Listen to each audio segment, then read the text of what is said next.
இன்னைக்கு நம்ம எங்க வந்துங்கிறங்கன்னா தருமபுரி மாவட்டத்துக்கு தாங்க நம்ம வந்துங்கிறங்க. இன்னைக்கு வந்து ஒரு தருமபுரி மாவட்டத்தில் இந்த கருப்பு சாமி வந்து ஃபேவரட்டா வாக்கு சொல்றேன்னாங்க. நம்ம யூடியூப் சேனல் சரியா சப்ஸ்கிரைபரும் பண்ண மாட்டேங்கிறீங்க, லைக்கும் போட மாட்டேங்கிறீங்க, வாக்கு கேட்கலாம் அப்படின்னு வந்திருந்தாங்க. அதுக்கப்புறமா கருப்பா நீ சொல்ல போற வாக்கு நெருப்பா அப்படின்னு சொன்ன ஆரம்பிச்சிட்டுங்க. அதுக்கப்புறம் கருப்புசாமி கிட்ட நீதி நேர்மை இருந்தா மட்டும்தான் கருப்புசாமி கிட்ட நெருங்க முடியும். இந்த இந்த இந்த இந்த லேடிஸ்க்கு பாருங்களேன், அப்படியே ரிச்சுவல் மாதிரி பண்ண ஆரம்பிக்கிறாங்க. இவங்களுக்கு வந்து ஒரு பேய் பிடிச்சுன்னு இருக்குதுங்க. நம்ம ஃப்ரெண்டு தாங்க நம்மளை கூப்பிட்டு போனாங்க. இதாங்க ஃபர்ஸ்ட் டைம் பாக்குறப்ப எவ்வளவு அழகா இருக்குது பாருங்களேன்.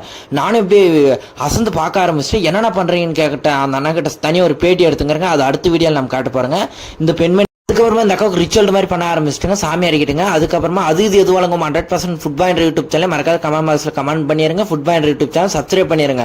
அதுக்கப்புறமா நம்ம கருப்பு சாமியை தாங்க அழைக்க ஆரம்பிச்சிட்டுங்க. சந்தரங்க கருப்பையா, காவடி கருப்பையா, சந்தன கருப்பையா அப்படின்னு சொல்லி கருப்பு சாமியை வச்சு வர்ணிக்க ஆரம்பிக்கிறாங்க. இதே மாதிரி வீடியோ வேணும்னா மறக்காத கமெண்ட் பாக்ஸ்ல கமெண்ட்